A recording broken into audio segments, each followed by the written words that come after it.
Сәлем қыздар. Мен бүгін сіздерге сумка вратом жинағанымды көрсетейін деп шештім. Ал кеттік. Ең алғаш болды, міне шықтық, родзалға барамыз деген кезде обменная карта, удостоверение личности, свидетельство о браке алдым. Үстіме киіп келген киімдерімді салып беріп жіберетін пакет алдым. Және маска мен бахила керек болып қалатын шығар деп тұра берсін деп алдым.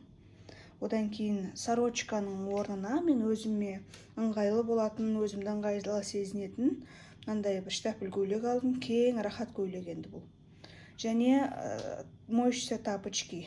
Бұның қасына нәски алмадым. Өйткені айтып жатады ғой, толғатып атқан кезде өзіңді еркін сезіну керексің деп.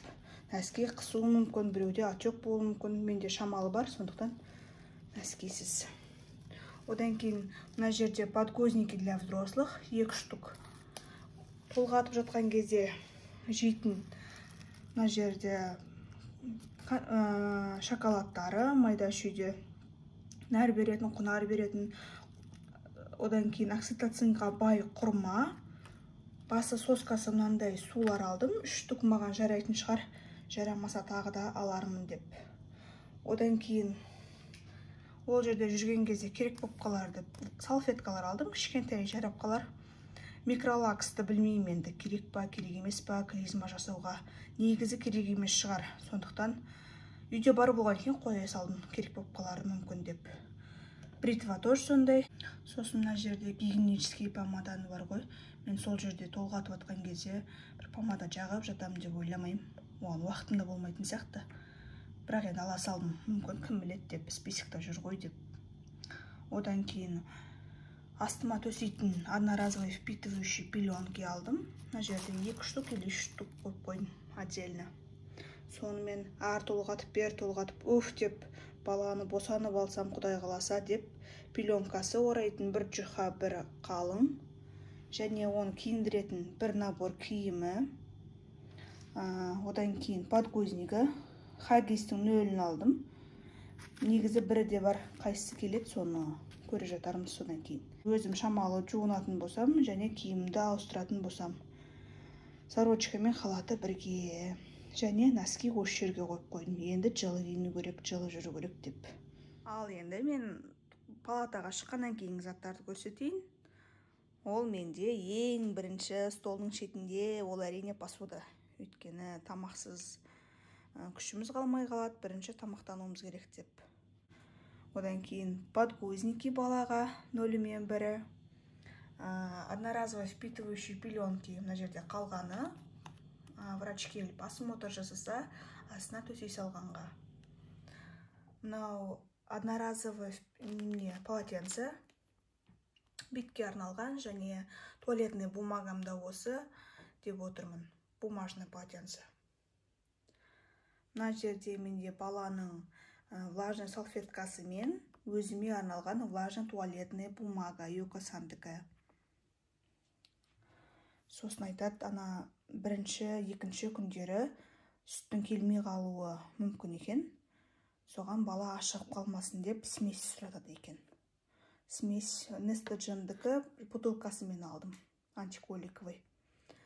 Мүмкіндігінше пайдаланбаймын деп отырмын, енді көрейік енді.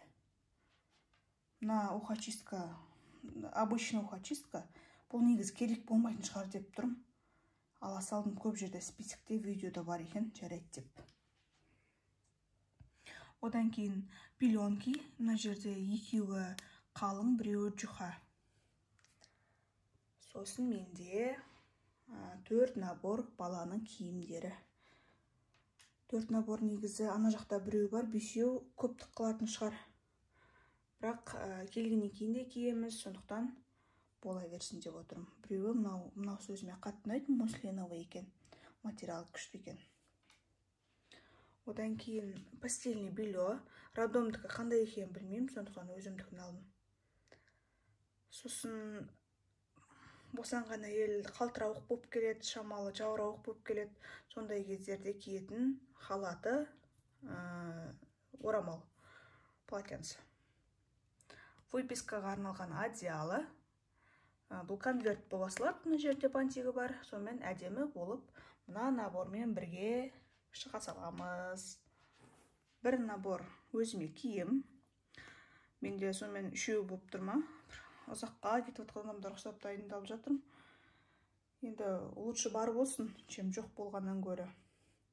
Одан кейін мына жерде нижнее белье өзіме.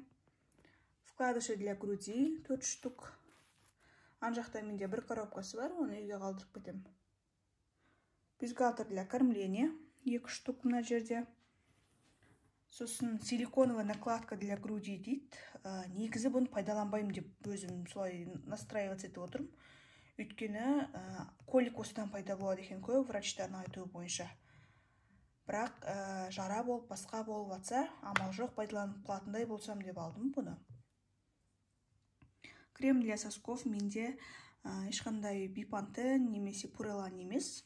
Мына бір палмерстікі үйде жатқан, алдынан бері осыны алып тұрмын. Одан кейін жаңағы айтқан 2 крем ланолиннің құрамында бар ғой. Соны мен отдельно алдым.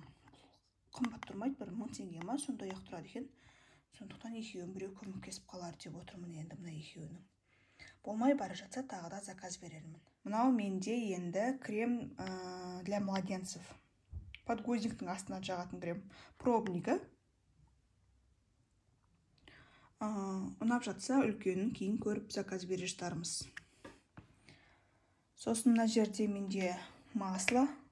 Баланы массаж жасайтын кішкене қолдарын созып, аяқтарын созатын соған арналған масло. Бірақ негізі мен көп жерден оқып жатырмын. Қыздар, оказывается, оливковое масло пайдаланады екен. Кейбіреулер жай ғана шемішке майды қыздырып, соны пайдаланады екен. Мен енді мұнан алдым. Бипхандікін көрейік қандай болатын. Биолантікін тоже мақтайды. Мына жерде менде баланы шомылдыратын, көтені сүртетін, және өзіме жидкий мыло болып та кете беретін деп осы Саносанның гелін алдым. Мұнда менде пробный варианттағы разные нелер, штучкалар. Оның ішінде мынау шампунь, кондиционер, эмульсия тонер, мынау крем бұл. Және бір әдемі болып шығайын деп боянып отырмайтын шығармын енді. Хотя бы помада жағып шығайын деп помада қойып қойдым. Тарақ, зубный пастамен, щетка. Және трусы для роженицы өзіме. Міне барлық заттарым осы, қыздар. Мына араларыңызда видеоны көріп отырған опыты бар, тәжірибесі үлкен аналар болса, комментарийға жаза кетсеңіздер, мынау кем, мынау артық деп не болмаса. Маған өте пайдалы болады. Ал енді Құдай қаласа барлықтарыңыз балаларыңызды бауырларыңызға алып алыңыздар. Мен де осы босанып алсам, қайсы керек болды, қайсы керек болмады. Ол жөнінде тағы бір видео түсірермін. Ал кездескенше.